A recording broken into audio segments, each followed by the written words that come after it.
संत गहिरा गुरु विश्वविद्यालय अंबिकापुर के क्षेत्राधिकार में आने वाले महाविद्यालय गवर्नमेंट विजय भूषण सिंह देव गर्ल्स कॉलेज जसपुर से मैं डॉक्टर मनोज रजक आज एमए फोर्थ सेमेस्टर के फर्स्ट पेपर से यूनिट 4 से लिया गया टॉपिक एडोर्नो का योगदान कंट्रीब्यूशन ऑफ एडोर्नो पर चर्चा करूंगा।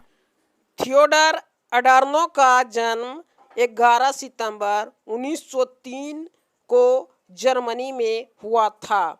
ये फ्रैंकफर्ट स्कूल के प्रथम पीढ़ी के प्रख्यात एवं अग्रणी विचारक थे।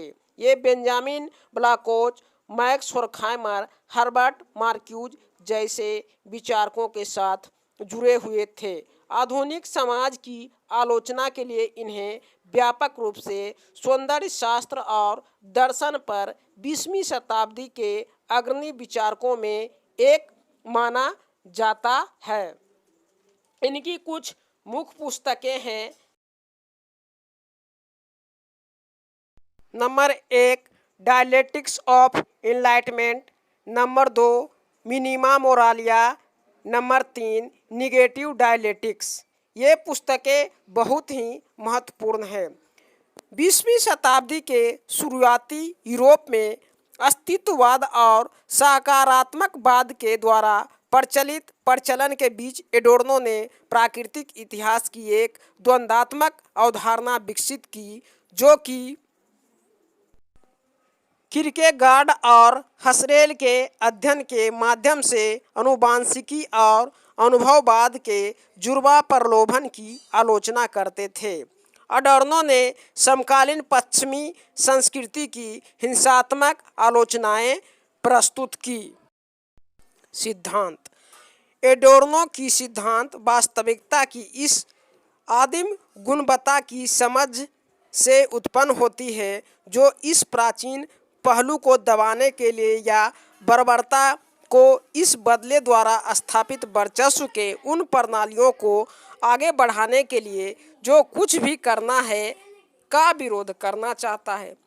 इस परिप्रेक्ष्य से राजनेता, दर्शन, संगीत और साहित्य पर एडोर्नो के लेखन उन तरीकों का आजीवन है जिसमें स्वयं संरक्षण के आवश्यक मूल्य के रूप में आम विरोधाभास का औचित्य साबित करने की कोशिश करता है। रॉबर्ट हॉलॉट केंटर के अनुसार एडोर्नो के काम का मुख्य उद्देश्य कैसे आत्मरक्षा के लिए संघर्ष से ज़्यादा जीवन हो सकता है का निर्धारण करता है। आत्मसंरक्षण के सिद्धांत निगेटिव डायलेक्टिक्स में लिखते हैं, यह कुछ भी नहीं है बल्कि क़यामत का कानून अब तक इतिहास द्वारा मानी जाती है। इसके मूलभूत आधार पर एडोर्नो का विचार मौलिक आलोचना से प्रेरित है। एडोर्नो मुख्यतः मैक्स वेबर की विचलन के आलोचना, जॉर्ज लुकास की हेगेलियन मार्क्सवाद की व्याख्या, साथ ही साथ वाल्टर बेंजामिन के इतिहास के दर्शन से प्रभावित था। एडोर्नो ने तर्क दिया कि क्रांतिकारी चेतना के उद्देश्य के आधार पर और अपने चेतना के आधार पर व्यक्तिवाद के समापन के माध्यम से पूंजीवाद अपने हमले के माध्यम से और अधिक घुसपैठ हो गया। मार्क्सवादी आलोचना एडोर्नो एक स्वचालित प्रणाली के रूप में संपूर्णता रखता है। यह एडोर्नो के समाज के विचार को स्व-विनियम प्रणाली के अनुरूप है, जिसमें से एक को बचाना होगा, लेकिन इससे कोई भी बच नहीं सकता। उनके लिए यह अस्तित्व था लेकिन अमानवीय था।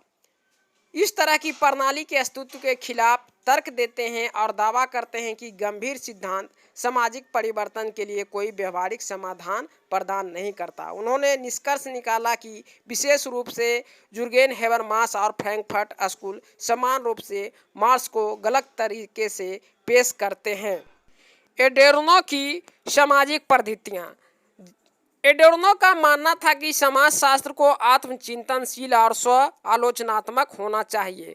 वह यह भी मानते थे कि सामान्य व्यक्ति की भाषा की तरह समाजशास्त्री भाषा का उपयोग करता है। एक बड़े पैमाने पर एक राजनीतिक निर्माण होता है जो अक्सर अनजाने में स्थापित अवधारणाओं का उपयोग करता है। इस तरह से एडोर्नो का आलोचनात्मक योगदान समाजशास्त्र के क्षेत्र में बहुत ही महत्वपूर्ण है। अगर वीडियो अच्छा लगे तो लाइक, सब्सक्राइब और शेयर अवश्य करें। धन्यवाद।